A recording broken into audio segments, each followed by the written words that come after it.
What's going on, guys? So I'm back here with the new video.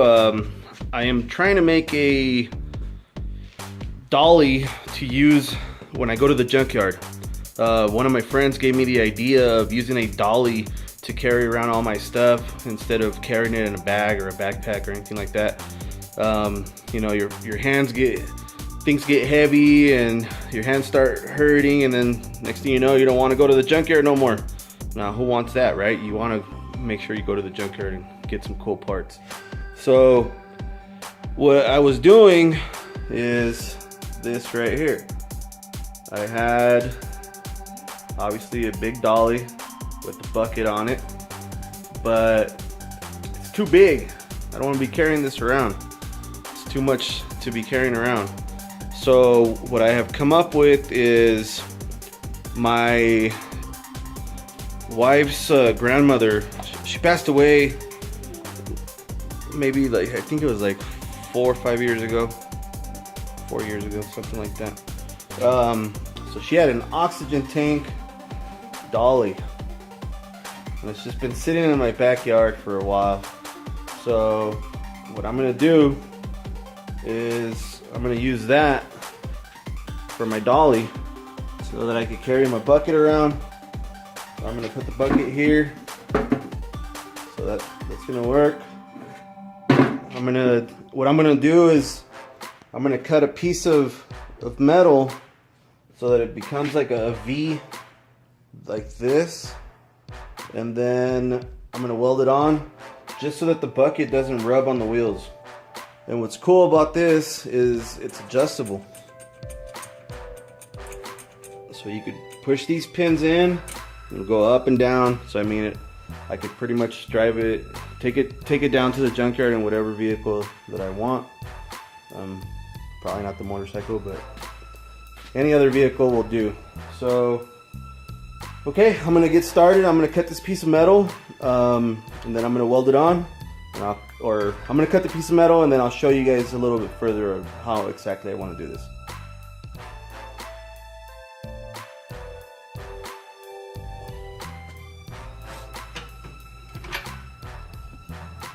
Alright, so I got the piece cut. This is kind of what I was talking about, where it'll be like a V shape. I measured both sides to where they should be pretty equal to one another, and then we'll go ahead and put them on the dolly itself.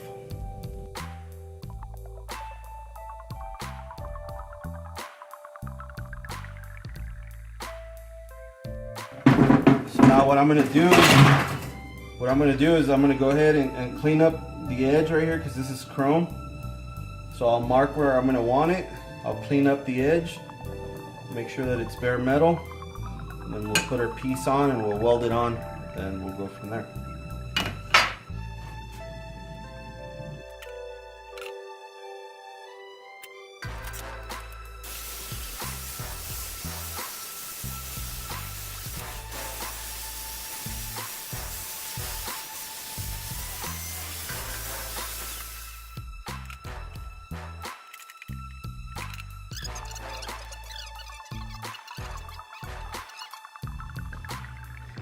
Okay, so here pretty much I'm going to use 2 magnets, and I'm going to place the piece of steel that I'm going to use, and I'm trying to get the right angle to where it's not going to be rubbing on the bucket's not going to be rubbing on the wheels. So that's kind of the hard part. You kind of have to visualize it, try to get it to where it's on the right spot.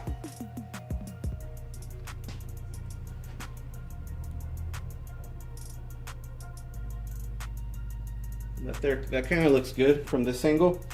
So I'm just gonna go ahead and tack it there, and hopefully that works.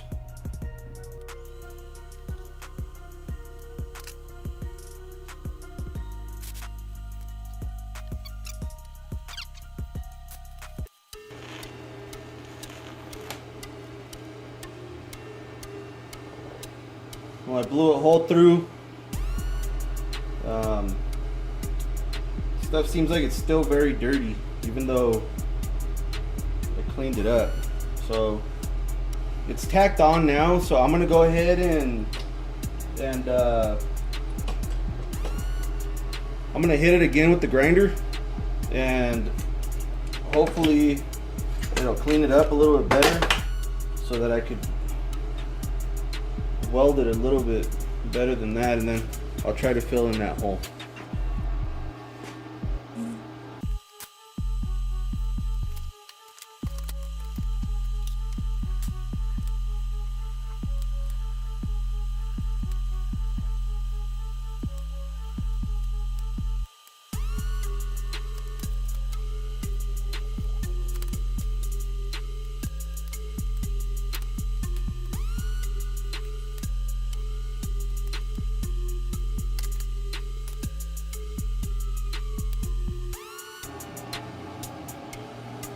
And this is probably overkill, guys, using the TIG, but if I don't use it, I'm never gonna get any better. So I have to use it.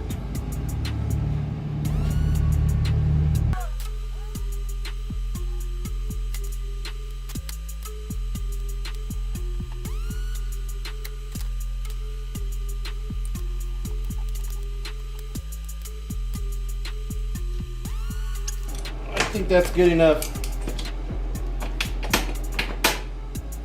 Shouldn't move anywhere. It's there. Pretty solid.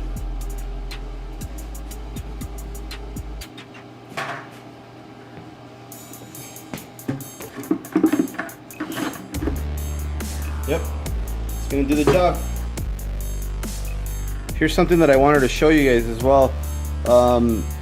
One of the first things that I did when I bought the TIG is I made a TIG torch stand or holder, and all that I did was I went to Harbor Freight and I bought 2 of their very small C-clamps, and what I did was I TIG'd them together,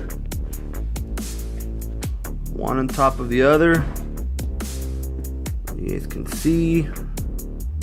So what I'm doing is with one, sorry about the camera shaking. What I did is with one of them, I went ahead and I'm holding on to the piece of steel, and with the other one I could adjust on how loose I want the torch to be. So if I need the torch to be coming out in and out pretty fast, then I open it up more. If I need it to be more secure, then all that I got to do is close it up, and then it's harder for it to come out. It won't fall out. So yeah, just little things like that. If I would have bought a decent TIG torch that was, you know, kind of like firmer,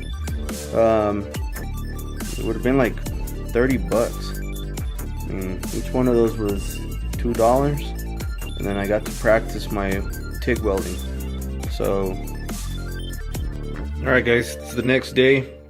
My phone actually died when I was talking about the little torch holder that I made. As you can see, I just TIG welded it, then I painted it green. Saved me some money doing it that way. Well, back to the dolly. I went ahead and drilled 2 holes, one on each side. If you guys can see this weld right here, this one seemed to be contaminated. I think I didn't take a lot of the chrome off, and it was pretty nasty, but for what it is, it's not too bad. That lower one is pretty good. I was gonna take this piece off just to make it look a little better, but the more that I look at it, I usually take this husky bag with the tools that I need. And usually it's enough tools to get what I need done. I was thinking about hanging it on this hook, but I think if it's heavy, you know, it might be where it's tipping back. So I think I'm just gonna leave it where I'll carry it here. If I have to, I'll take another bungee with me. You know, take an extra bungee and I could even hook up to one of the bungees over here and go around it and secure it. Or maybe, you know, just loop it around,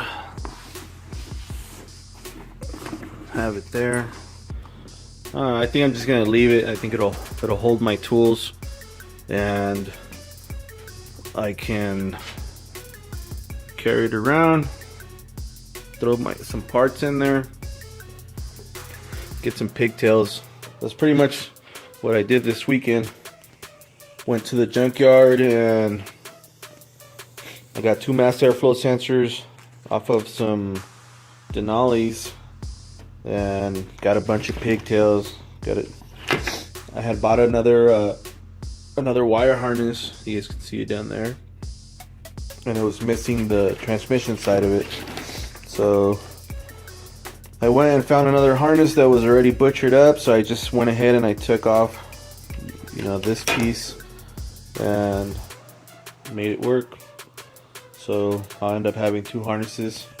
I'm gonna have my son try to do one of them, and if it works, I'll let him put it on Craigslist and he can make some money and feel proud about himself. But here's all the wiring. We got everything numbered. Everything's numbered now, so it just needs to go back into the connectors that go into the PCM, and all that I need to do now is route it.